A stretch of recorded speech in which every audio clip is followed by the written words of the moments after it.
Speaker, the petrochemical and oil and gas industries are vital to coastal communities across our United Kingdom, in Teesside and in Scotland. Can the Minister confirm that this government is committed to supporting our petchem sector and further oil and gas exploration in the North Sea, which will inevitably help us achieve net zero, not hinder it? Minister. Yes, indeed I can. The government is committed to deliver a North Sea transition deal, which will be a global exemplar of how a government can work with the offshore oil and gas industry in partnership to achieve a managed energy transition. This deal between the UK government and the oil and gas industry will support workers, businesses and the supply chain through this transition by harnessing the industry's existing capabilities, infrastructure and private investment potential. Thank you, Mr. Speaker. This government's multi-million-pound investment in the fishing industry will benefit coastal communities right across the United Kingdom, from Cornwall to Scotland. Will my right honourable friend agree with me that only by boosting coastal communities and spreading opportunity to every single corner of our country can we succeed in our mission to improve the lives of everybody in our great nation? Minister. Indeed I can. The government has gone well beyond its manifesto commitment to replace EU funding by investing an additional £100 million over the next 3 years for these transformative seafood projects that will rejuvenate the industry and our coastal communities. Levelling up is about helping communities across the UK, and that means building back better, spreading opportunity, improving public services and helping restore and celebrate pride in our coastal communities. Carmichael. Thank you, Mr. Speaker. The world-leading European Marine Energy Centre in Stromness was developed as a consequence of access to EU Interreg funding, money to which we no longer have access.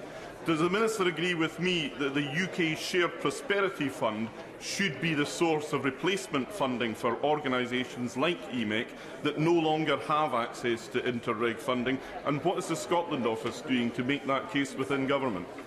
Minister. Well, I'm very pleased to say I had the pleasure of visiting Stromness last summer and saw for myself the huge potential that Orkney has to lead the country in renewable energy. I continue to speak with the leader of Orkney Isles Council to explore all the ways that we can help fund these exciting projects. Liz Chapman. Many coastal communities, including Dunfermline and West Fife, benefit from improved coastal shipping.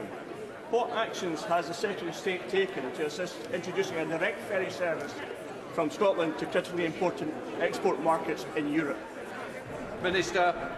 Well, I was very pleased to reply to a debate that the Honourable Gentleman and other colleagues spoke in a couple of weeks ago on exploring the potential for restoring the Rosyth to Zeebrugge link, which for commercial reasons ceased operating a few years ago. I think there are lots of potentials for reopening that. It primarily is a matter for the Scottish Government, but I'm happy to work with him and his colleagues to explore all these opportunities. The Minister, Liz Twist. Thank you, Mr. Speaker. The ScotWind allocation announced last week has the opportunity to create thousands of jobs in Scotland. The reality is that over their time in office, the SNP has created lots of highly skilled jobs. It's just they're not in Scotland. They're in China, Poland, Portugal and elsewhere. The Scottish Government failed to put in place sufficient demands for local procurement as part of awarding the contracts. It's particularly disappointing for coastal communities who can see offshore wind turbines being installed, but they can't see the jobs. What discussion has the Minister had with the Scottish Government about ensuring that the supply chain for ScotWind creates jobs in Scotland and across the UK? Minister. Well, I agree with the basic point the Honourable Lady is making, and if I can reference back to the answer I gave to the Honourable Member for Orkney and Shetland, if you look at the whole piece of renewable energy, there are enormous opportunities to develop that technology in Scotland through our contracts for difference round, which is as big as all the other rounds put together. There is huge investment going in offshore wind and in tidal, and I will continue to explore every every avenue to make sure that this country is able to secure the lion's share of that industrial capacity. Emily's waving. Yes. Susan Webb. Question number 6, Mr. Speaker. Secretary of State. Mr. Speaker, 8 projects in Scotland have received a share of over £170 million from round 1 of the Levelling Up Fund. These projects will create new jobs, boost training, grow productivity and deliver tremendous economic benefit to Scotland. Mr. Speaker, with all the news on the Levelling Up White Paper today, could my right honourable friend update the House on progress towards launching the fund's second round, as I know within many bidders in Scotland, as there will be in my constituency of Stourbridge, where we are keen to move forward with a bid to regenerate life. Mr. Speaker, unsuccessful applicants who passed the gateway stage will be offered feedback to support future bids, and they will also be encouraged to reapply. Round 2 of the Levelling Up Fund is due to open in the spring of this year, and there will be more information shared in due course. Davis Jones. Mr. Speaker, I feel for the Minister for having to come to the dispatch box to defend his government's appalling record on spending for the devolved nations. Their broken promises on fully replacing EU funds look to set Wales over £1 billion over the next few years. So can the Minister confirm exactly how the government plan on plugging this gap? The Shared Prosperity Fund will see all of the devolved nations lose out on vital funding, and it is simply not good enough. Well, Mr. Speaker, to be absolutely clear, regarding funding to the devolved administrations, the first point I'd make to the Honourable Lady is that the settlement for Scotland this year, £41.6 billion, is an increase of £4 billion. It's the highest settlement the Scottish Government have received since 1998, so since devolution began. And regarding the UK Shared Prosperity Fund, the ERDF and ESF funds are being absolutely replaced with no reduction whatsoever, as per our manifesto commitment. David Dewitt. Thank you very much, Mr. Speaker. Can my honourable friend explain to the House or inform us of what engagement he's had and other UK government departments have had with the Scottish Government and in particular local authorities in Scotland to ensure that levelling up is truly a levelling up exercise across the whole United Kingdom? Tuesday. Thank you, Mr. Speaker. Well, as my honourable friend knows, we have had, when he was in the Scotland office with me, we've had a lot of engagement with Scottish local authorities, and we have been very clear that we are going to deliver the levelling up money and work with those local authorities to practice real devolution. Ray Morris. Number 7, sir. Minister. The Union Connectivity Review recognised the importance of the A1 and recommended that the UK Government should seek to work with the Scottish Government to develop an assessment of the East Coast Road and Rail Corridor. We will respond to the UCR and publish that in due course. Thank the Minister for that response, but on the day that the Levelling Up agenda has been published, can he tell the House what steps he's taking to devolve powers and finance to the northern region so that we can strengthen ties with the Holyrood government, independent of Westminster, and so increase rail capacity, increase trade and opportunities for business? Minister. Well, first of all, I should say I know how passionate the honourable gentleman is about transport matters. I had the pleasure of serving with him on the Transport Select Committee for a number of years. I think if he reads through the Levelling Up White Paper, which came out today, I appreciate it's quite a weighty tome, so may not have had a chance to digest it all yet, but he will see in that the measures to which he's referring. That we can encourage better connectivity between the different economic centres of the UK. And I would be absolutely delighted to see a strengthening of that corridor between Scotland and the north east of England. Thank you, Mr. Speaker. 9, please, sir. 9. Secretary of State. My office and I have regular discussions with the Ministry of Defence on all matters relating to defence in Scotland, including defence investment with industry and commerce in Scotland, which totalled almost £2 billion in 2020-2021. Thank you, Mr. Speaker. Scotland is home to the Royal Navy Submarine Service, including our essential independent nuclear deterrent that protects the whole of the UK. As President Putin continues to escalate his military posture and the aggression on the Ukrainian border. And let's be clear, it is President Putin escalating this and not the Russian people. Does my right honourable friend agree with me that our commitment to defence investment in Scotland, including Trident, is important, indeed vital, to Scotland's security as part of the UK and as part of NATO?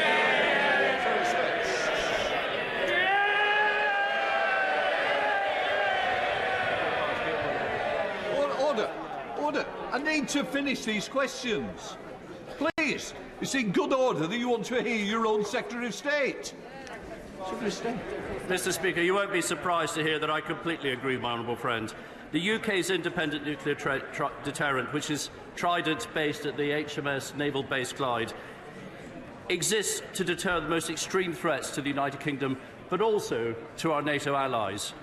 Our nuclear deterrent is the ultimate assurance against current and future threats and remains essential for as long as the global security situation demands. Alan Smith, final question. Thank you, Mr. Speaker. Number 10, please. This government has consistently said the best way to support people's living standards is through good work, better skills and higher wages. Our plan for jobs is working. The economy is growing and unemployment is low. The national living wage and universal credit taper and allowance changes are putting more money in people's pockets. Alan Smith. Thank you, Mr. Speaker. The UK energy market is demonstrably broken. Surely that's of concern to all of us on all sides of the House. Now, I'm particularly concerned about rural energy prices and disparities between urban and rural areas. Competition law and energy law are reserved to this place. Would the Minister support my call for an investigation into uncompetitive energy practices?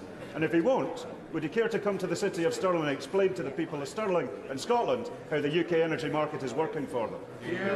Minister. Well, first of all, can I welcome the honourable gentleman's home city and its City of Culture bid. And I'm always happy to come and visit Stirling. In fact, I believe I'm coming up in the next couple of weeks to visit. I'm very happy to meet him to discuss the measures he refers to. But I would point out that energy prices are rising globally. That is a consequence of the coronavirus restrictions easing and demand coming back, together with other geopolitical factors. So I would put the points he raises in that global context. Before we come to Prime Minister's questions, I wish to make a statement about the House practices regarding accusing members of lying or deliberately misleading the House. I recognise there are frustrations around the House's practices. Firstly, let me say that there are means by which accusations of lying may be brought before the House, including by means of a substantive motion. The Scottish National Party did so on their opposition day in November. However, members may not accuse each other of lying or deliberately misleading the House unless such a substantive motion is under consideration. Erskine May is clear that it is to preserve the character of parliamentary debate, which I take to mean to stop it descending into fruitless cycles of accusation and counter-accusation. May I also say that expressions when used in respect of the members which are regarded with particular seriousness, generally leading to prompt intervention from the Chair and often a requirement on a member to withdraw the words, include charges uttering deliberate falsehoods. It is important to stress context. Similar words said in different proceedings might attract a different response from the Chair, depending on the subject being debated, tone and other considerations, but in general the Chair will not tolerate accusations of lying or deliberately misleading the House. That is the long-standing practice of the House, as set out in Erskine May and followed by successive speakers and deputy speakers. Of course, long-standing practices may change. For example, if the House decided it wanted a different approach, perhaps informed by the Procedure Committee inquiry, but it's not for me to change the practice unilaterally. Therefore, I ask members to respect this approach. I know feelings run high on important issues we discuss, But there are plenty of ways of making strong feelings felt within the rules and without placing the Chair in the invidious position of having to order members to withdraw on seeking their suspension. Before we come to Prime Minister's questions, I'd like to point out that the British Sign Language interpretation of proceedings is available to watch on Parliament Live TV. I now call Esther McVeigh. Question number 1, Mr. Speaker. Prime Minister. Mr. Speaker, this Sunday, Her Majesty the Queen will become the first British monarch to celebrate a Platinum Jubilee. While it is a moment for national celebration, it will be a day of mixed emotions for Her Majesty, as, of course, the day also marks 70 years since the death of her beloved father, George VI. I know that the whole House will want to join me in thanking Her Majesty for her tireless service. We look forward to celebrating her historic reign with a series of national events in June. Mr. Speaker, this morning I had meetings with ministerial colleagues and others.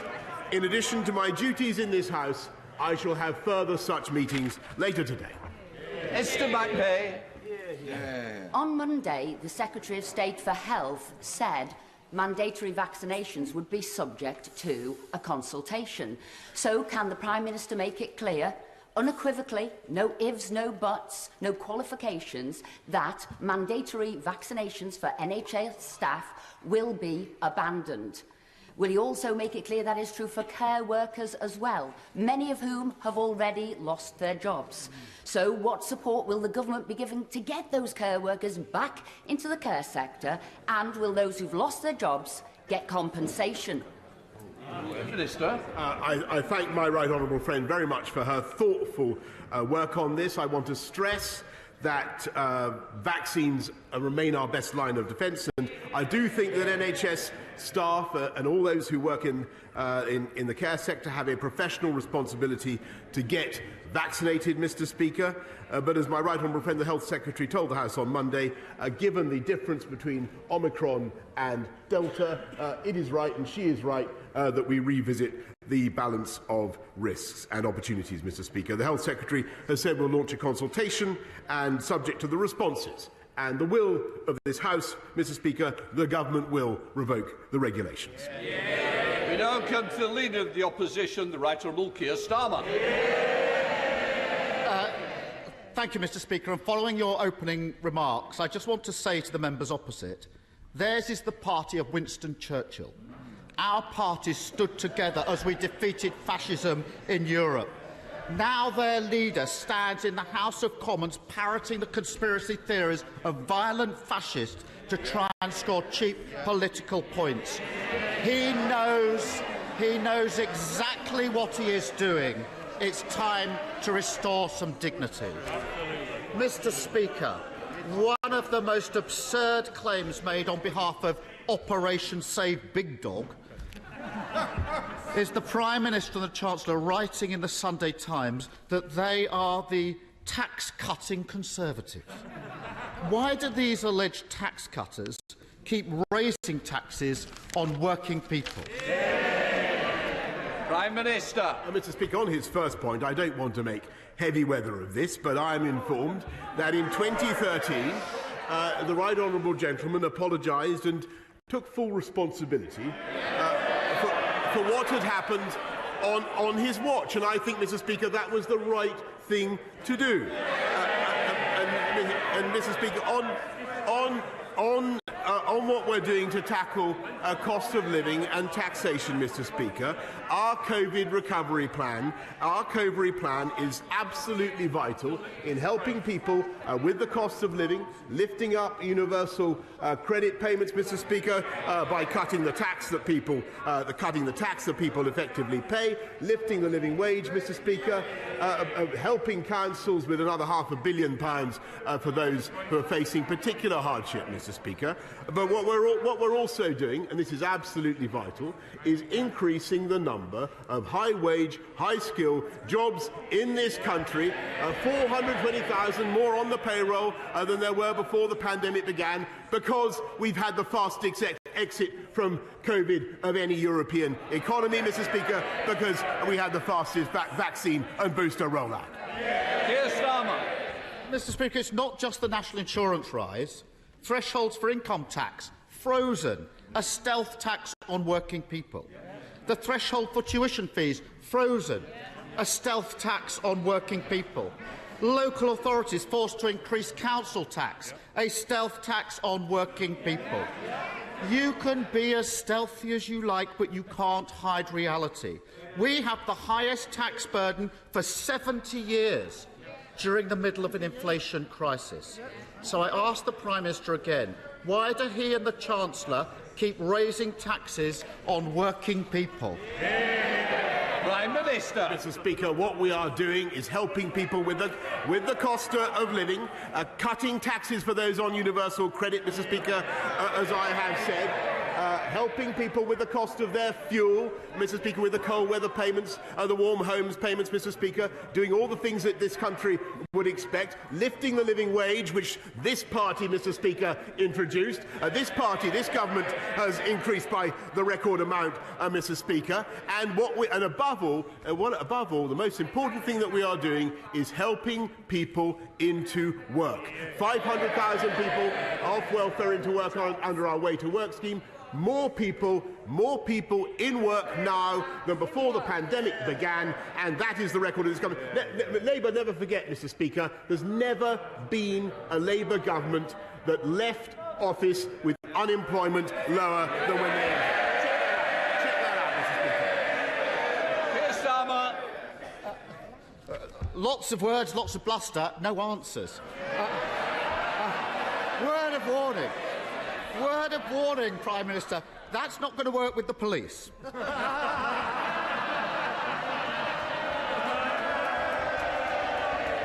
I'll tell him why they're putting taxes up. Low growth.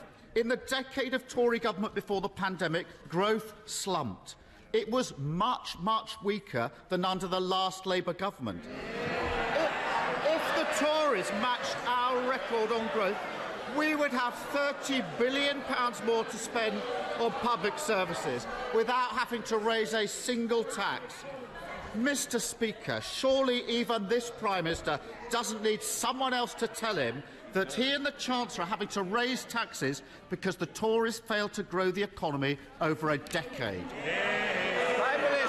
No, Mr. Speaker, I think everybody in this country can see that we've been through the biggest pandemic since for 100 years, that we've looked after the people of this country to the tune of £400 billion, that we've put into furlough and all the other schemes, 11.7 million people protected. Everybody knows the cost of that, Mr. Speaker.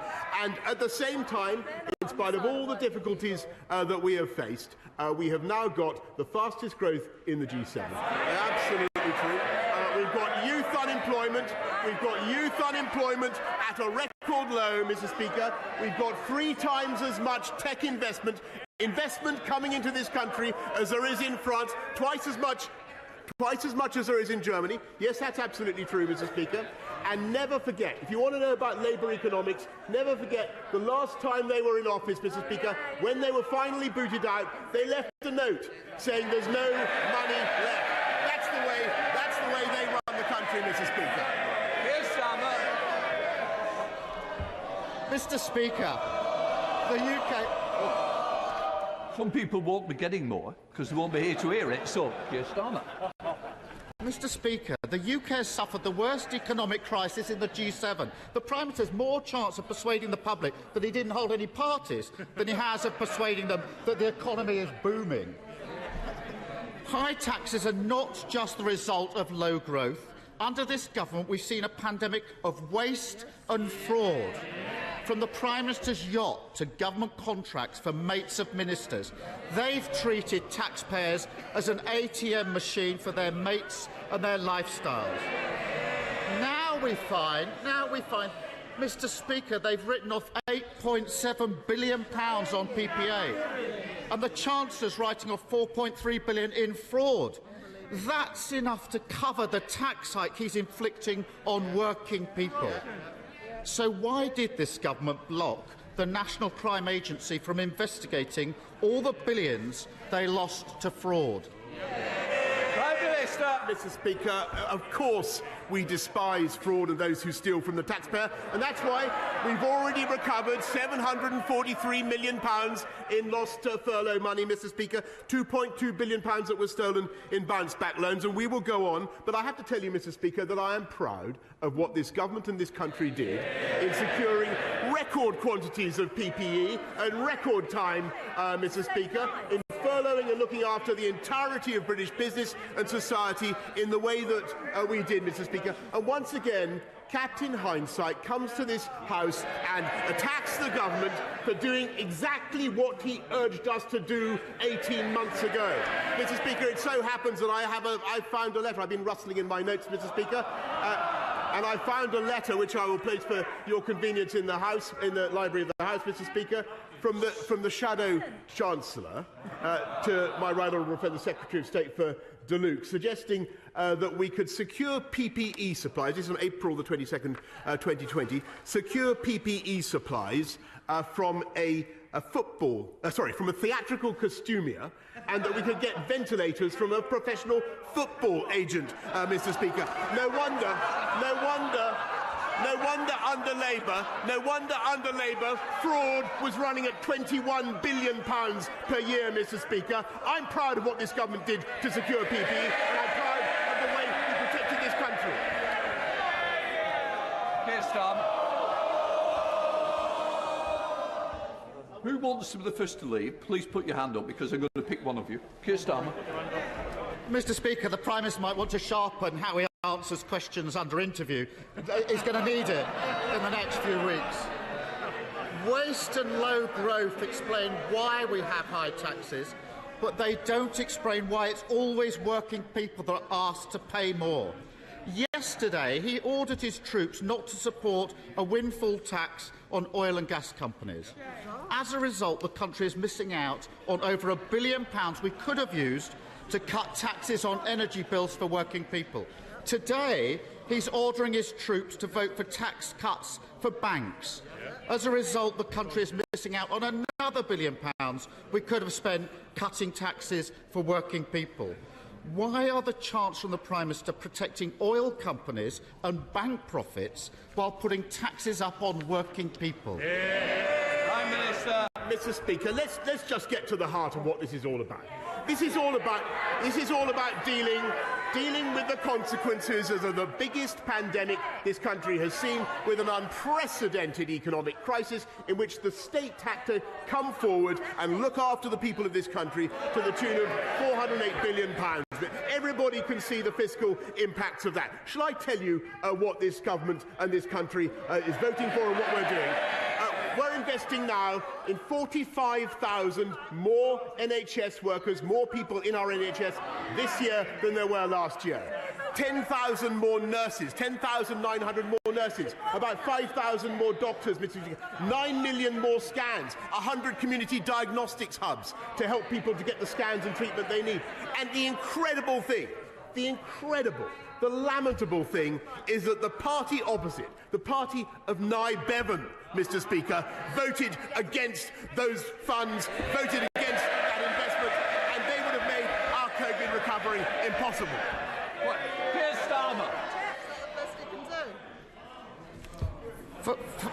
Mr. Speaker, for all the bluster, the truth is the Conservative Party are the party of high taxes because they're the party of low growth.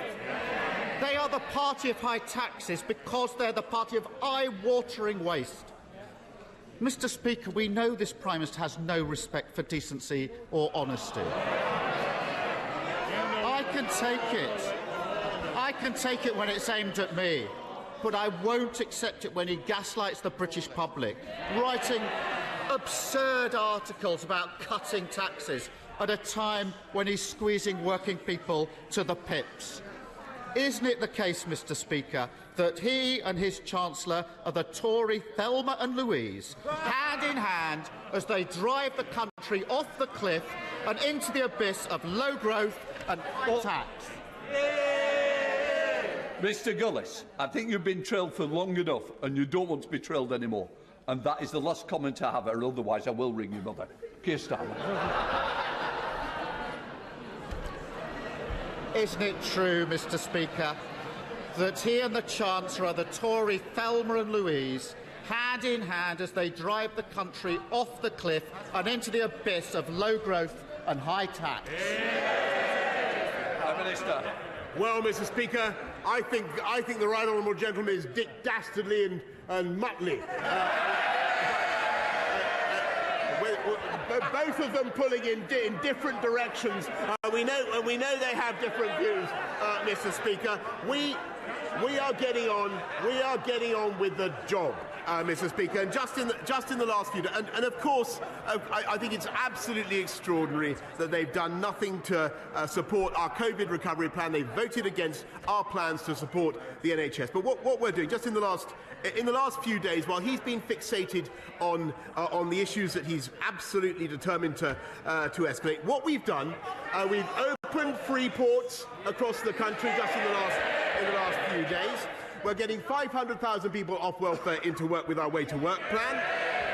In just a few short minutes, Mr. Speaker, I hope he will hang around, because he will hear my right honourable friend, the Secretary of State for Levelling Up, deliver the long-awaited Levelling Up white paper, full of good stuff, including 55 education investment areas across our country. A wonderful moral and economic mission to level up and give opportunity across the whole country. A fantastic vision for this country, Mr. Speaker. They have nothing of the kind to offer the people of this country. Mr. Speaker, while we are getting on with coming out of COVID with the fastest economic recovery in the G7, the fastest. He would have kept us in lockdown, Mr. Speaker.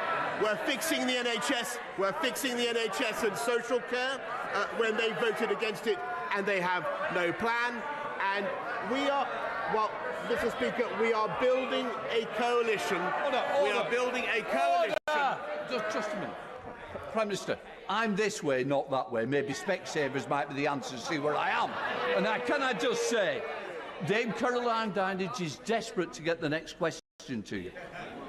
Dame Diana Caroline Dinage. Thank you very much, Mr. Speaker. I'd like to, first of all, give my condolences to the Right Honourable Member for Camberwell and Peckham and say how good it is to see her back in her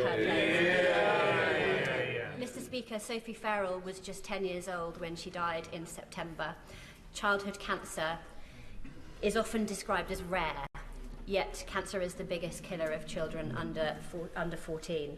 Sophie's GP failed to diagnose her cancer, and it was only when she went to A&E that they discovered the tumour in her little body that was 12 centimetres long. So, Mr. Speaker, on World Cancer Day on Friday, I would like to ask the Prime Minister to please advocate for more and better training for general practice to identify cancer in children. Prime Minister. I thank my honourable. I'm very sorry to hear of Sophie's case, and my thoughts are with her family and her friends. And she's right that research is crucial in tackling childhood cancers. That's why we're investing in more research. But it's also vital that we do tests and diagnostic scans and screens early enough, and that's why it's also important that NICE has not only updated its guidance on referring childhood cancers in February February last year, but we're investing in 100 new diagnostic centres in community hubs. I now come to the Leader of the SNP, Ian Blackford.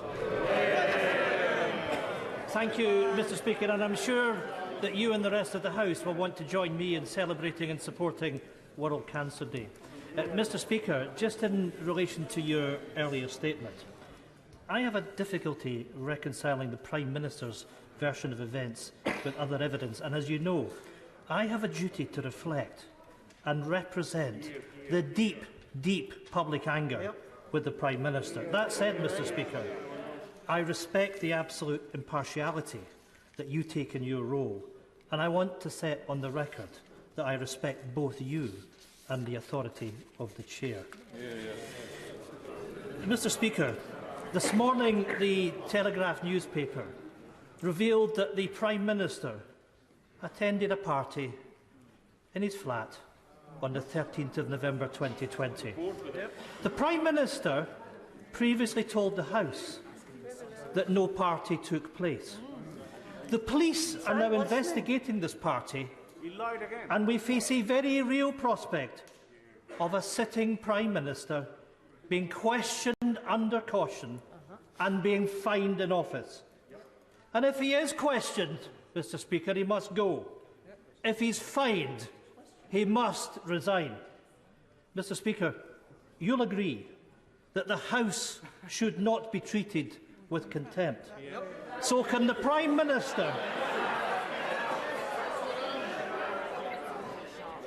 here we go again. So can the Prime Minister update the House on his whereabouts on the evening of the 13th of November? Surely, Mr. Speaker, he doesn't need to wait for an investigation to tell us exactly where he was. Prime Minister. Well, Mr. Speaker, here we go again, says the right honourable gentleman opposite, and I must say those are entirely my feelings. He asked exactly the same questions as I recall in the chamber a few days ago. He knows, Mr. Speaker, that the process must go on, but I can tell him what's been going on in Downing Street, Mr. Speaker. In November and throughout, we've been delivering the fastest vaccine and booster rollout anywhere in Europe. We've been getting people back into work, Mr. Speaker. We've been getting people back into work, Mr. Speaker, and we've been helping to bring the West together to defy what I think is completely unacceptable threats and intimidation from the Putin regime against Ukraine. And that's what we've been doing. Ian Blackford. Thank you, Mr. Speaker. I mean, that was a disgraceful response. And I have to say to the Prime Minister, he should read the room and he should see some of the faces on his colleagues' faces. He has lost it. Mr. Speaker, we've now reached the ridiculous scenario of a Prime Minister who can't even tell us where he was. He lives in a world where he thinks everything is owed to him, and he never pauses to think what he owes to the public. The Prime Minister is now a dangerous distraction at home and a running joke on the international stage. What does it tell the Prime Minister and the public that in the morning that he has returned from Ukraine, the chair of the Defence Select Committee has submitted a letter of no confidence in him? Prime Minister. Mr. Speaker, it tells me that it is more vital than ever for the government of this country to get on with the job, deliver our COVID recovery plan, and that is what we are doing. Virginia Crosby. Mr. Speaker, I would like to say thank you to the Prime Minister for visiting my Honest Mourn constituency, where he saw firsthand the enormous beneficial impact a new nuclear plant will know it could have if built on Anglesey. Nuclear power must play a role if we are to meet our carbon and net zero commitments, level up and combat rising energy prices. Does my right honourable friend agree that the rapid deployment of nuclear technology must be a priority for this government? And if so, will my right honourable friend commit to financing a nuclear plant at the Wilver site this Parliament? Well, it was a great joy to visit my honourable friend's constituency, where I believe she is known as Atomic Kitten, or so she informed me, Mr. Speaker, and she outlined in great detail her plans for Wilfer. It's a fantastic vision, a fantastic site, and it remains a very interesting and attractive prospect for new nuclear power. Colin Eastman. Thank you, Mr. Speaker. I'm not sure if the Prime Minister has noticed, but while he's been partying, working families in Northern Ireland have lost £1,000 from their universal credit. Their national insurance has been put up by this government, and their energy bills are going through the roof. He's very fond of telling us that we're all in this together. Isn't it the truth, Mr. Speaker, that this Prime Minister has only ever been in it for himself and his rich mates? No, Mr. Speaker, I'm in it to serve my country and the entire United Kingdom. And I'm also proud that we've had the biggest investment in Northern Ireland since devolution began, and we've cut taxation on universal credit. Thank you, Mr. Speaker. South Western Railway has totally cut off Dorset, Somerset, most of Wiltshire and Devon from its direct rail services to London, as well as slashing our service in half, most of which is totally unnecessary. Will my right honourable friend support me and my neighbouring colleagues in getting direct services back to West Dorset and having a timetable that's fit for our region? Prime Minister. I want to thank my honourable friend very much for his question, and he knows whereof he speaks. He's an expert in this subject, Mr. Speaker, and he's lobbied very effectively for his constituents and reflected their frustrations. And I'm told that the timetable is expected to return to December 2021 levels from Saturday, the 19th of February. Alex Sherbel. Thank you, Mr. Speaker. I was out this weekend speaking to a constituent who has a cold and leaky house. She has seen her bills already go up from £100 to £170 a month. The government have failed to insulate her house and failed to control her fuel bills. Bribing people with their own money is no plan. The Prime Minister has no plan to cut VAT, no plan to get the oil and gas industry to contribute. Another constituent who voted for the Prime Minister went further and called him despicable. What use is a Prime Minister who has no plan for families struggling with the cost of living and has lost the trust of the people of this country? Prime Minister. Well, Mr. Speaker, he talks about cutting VAT. I wonder whether he voted for Brexit and our ability to cut VAT. Perhaps he could indicate. Perhaps he could indicate, Mr. Speaker, what we're doing, which we delivered, Mr. Speaker, and whose anniversary we celebrated on Monday. And what we're doing, Mr. Speaker, is, and I sympathise very much with his constituent, and I understand the pressures that people are facing on the cost of living. But what we've got to do is invest in and then protect them, and we're putting £12 billion worth of support and financial help for families in hardship this year, and it's absolutely vital after the pandemic. But the most important thing is to have a jobs-led economic recovery. And in case I failed to make myself clear before you wound me up, Mr. Speaker, that's why we have the fastest economic growth in the G7. Thank you, Mr. Speaker. The Greater Manchester Mayoral Clean Air Zone scheme, effectively a congestion charge affecting all 500 square miles of Greater Manchester, including my constituents in Lee, is a job-destroying tax on ordinary workers. We all want clean air, but the model proposed by Mayor Burnham is unworkable and economically devastating. With charges of £60 per day per lorry driver. Taxis, white van men, even buses will be caught by it. Will the PM intervene to prevent Mayor Burnham from inflicting this disastrous Labour scheme on Greater Manchester? I know from my own experience how vital it is when you're trying to clean up air in a great city that you do not unjustly penalise business, and particularly small businesses. And it's become clear that the scheme proposed by the Labour Mayor in Manchester is completely unworkable, will do more damage to businesses and residents in Manchester. So we must find an alternative, Mr. Speaker, that doesn't punish local residents. And my right honourable friend, the Secretary of State for the Environment, will be saying more about this in the coming days. Thank you, Mr. Speaker. If the Prime Minister receives a penalty fixed notice for attending a party or hosting a party during lockdown, will he inform the House and will he resign? Yes. Prime Minister. Mr. Speaker, of course I will comply with the law, but I've got to wait for the process to be concluded. Ian Levy. Thank you, Mr. Speaker. Since being elected, my fabulous constituency of Blythe Valley is really seeing the green shoots of prosperity. Government support is a green revolution in Blythe Valley. However, with such growth, the increased congestion on our roads, we are in desperate need of upgrades to the road infrastructure.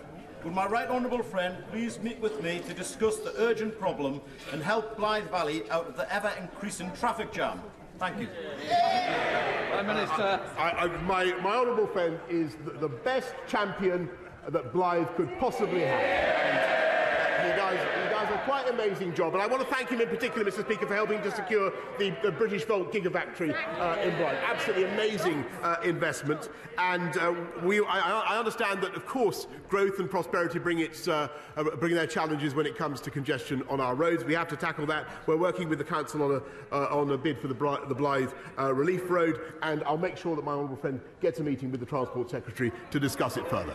Rachel Baston. Thank you, Mr. Speaker. The problem with a distracted Prime Minister is that he makes the wrong choices. While he's been living it up, many of my constituents are living on the breadline as food, energy and taxes shoot up. In York, the rent prices are the highest now in the north and some of the highest in the country. And York is now in the top 10 places in the country where there is a cost of living crisis, pushing my constituents further into poverty and debt. So when is he going to stop protecting himself and start protecting my constituents?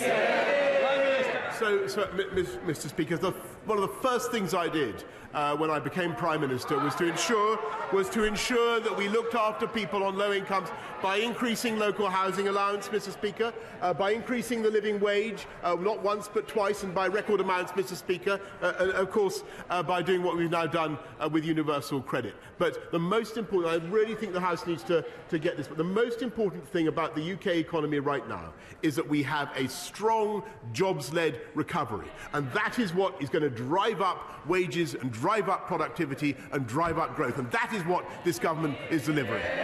So Desmond Swain. Will he brief us on his visit to Ukraine? Prime Minister. Mr. Speaker, I thank my honourable friend very much, and in very briefly, Mr. Speaker, I can tell the House that the mission was to, as I hope everybody will support, was to stand shoulder to shoulder with Ukraine, for the House, for our country to show that we stand with the people of Ukraine and we stand for the sovereign and territorial integrity of Ukraine at a very difficult time, because there are on the borders of Ukraine, as everybody knows, about 125,000 Russian troops massing. The situation is very perilous. And the job of the UK is to lead the West in bringing together the most important countries in creating a package of economic sanctions that will deter President Putin from what I believe would be a disastrous miscalculation, and also to strengthen our support for the Ukrainian people and indeed the Ukrainian army. And we're doing that. We're supplying lethal but defensive weaponry as well as training to the Ukrainians. And that is greatly appreciated. But I must say that the situation remains risky, Mr. Speaker, and it is vital that diplomacy finds a way forward. Thomas. Mr. Speaker, on a related issue, after the publication of the Russia report, the Prime Minister claimed tackling illicit finance and driving dirty money and money launderers out of the UK is a priority. His warnings to Mr. Putin of late would surely have carried more bite if he'd actually used the 18 months since publication of the Russia report to legislate for an economic crime act to stop the flow of dirty money for Russia. Why hasn't he prioritised this issue of national security? Mr. Speaker, contrary to some of the myths that are peddled, this government has come down very hard on dirty money from Russia and everywhere else. That's why we brought in the unexplained wealth orders and indeed China, Mr. Speaker, which they might like to consider. That's why we have sanctions on Russia following what they did in Crimea in 2014. We have Magnitsky sanctions on everybody involved in the poisoning of Alexei Navalny. And to his point, Mr. Speaker, we are bringing forward the economic crime bill so that it will take place, it will be voted on in the third session of this Parliament. Thank you, Mr. Speaker. Despite the best efforts of the opposition, 2 years ago this week, this government delivered the democratic decision to leave the European Union. And despite there being a global pandemic in the 2 years since, over 70 free trade agreements have been signed. However, as we recover, there are many more opportunities that can be realised. So will the Prime Minister commit to appointing a minister responsible for realising those Brexit freedoms and benefits that will boost all of our constituencies. Mr. Speaker, you can hear from the chuntering opposite that they still want to take this thing back. They still want to cancel Brexit, Mr. Speaker. But it was thanks to Brexit very largely that we had the fastest vaccine rollout in Europe, Mr. Speaker, and we've been able to deliver our free ports, Mr. Speaker, and we've been able to do 60 or 70 free trade deals around the world. And yes, Mr. Speaker, I'm not going to anticipate any decisions I may make about the government, but I certainly think it would be a good idea to have a minister driving that post-Brexit agenda. Thank you. Let's just recap, Mr. Speaker. Before we were told we must wait for the Sue Gray report, then we were told we must wait for the police investigation to conclude. There was no party, and then if there was a party, I wasn't there. Then, well, if there was a party, then all rules were followed. But no one, Prime Minister, believes you. And if any of the above were true, why did Allegra Stratton have to resign? Prime Minister. Mr. Speaker, I explained that sad matter on the floor of the House, and nobody wanted Allegra to resign, and I was very sad that she did. Simon Jupp. Thank you. My constituent, Ginty Sharon from Exmouth, has launched a campaign to get a dedicated menopause clinic in Devon. Women in East Devon currently face a 120-mile round trip to get to the nearest specialist menopause clinic. It's not good enough, is it? No. Will my right honourable friend outline what steps the government is taking to improve access to menopause services in Devon and the South West? Prime Minister. I thank my honourable friend for raising this very important campaign, and we are committed to improving menopause care so that all women can have access to the support they need and to manage the symptoms. Menopause will be a priority within our women's health strategy, and we're committed to establishing a UK-wide menopause task force, Mr. Speaker. Dame Angela Riedel. Thank you, Mr. Speaker. If the Prime Minister needs a Metropolitan Police inquiry to tell him whether he attended a party on the 13th of November in his own Downing Street flat, why should we believe that he's a fit and proper person to have his hand on the button of our independent nuclear deterrent? Prime Minister. Well, Mr. Speaker, I hesitate to remind the right honourable lady, but she campaigned actively to install a Prime Minister who wanted to get rid of our nuclear deterrent altogether. Mark Isworth. Thank you, Mr. Speaker. The Prime Minister, the Government and our NHS have done an amazing job with the vaccine rollout, making it a resounding success. Would my right honourable friend join me in thanking the wonderful NHS workers, volunteers and pharmacies who have worked so hard to help make this possible in Dewsbury, Mirfield, Kirkburn and Denbydale? Prime Minister. I thank my honourable friend, who does a fantastic job of representing his communities, and I want to thank all of them, Mr. Speaker, everybody involved in the rollout in Dewsbury, in Mirfield, in Kirkburton and in Denbydale, Mr. Speaker, because it was an extraordinary national effort, and anybody who visited a vaccine centre will know that feeling of pride in what was happening, that feeling of energy in a collective effort to make our society and our country literally healthier day by day. And I thank all of them, Mr. Speaker, from the bottom of my heart. That's the end of PMQ, so those who wish to leave, please do so quietly and quickly.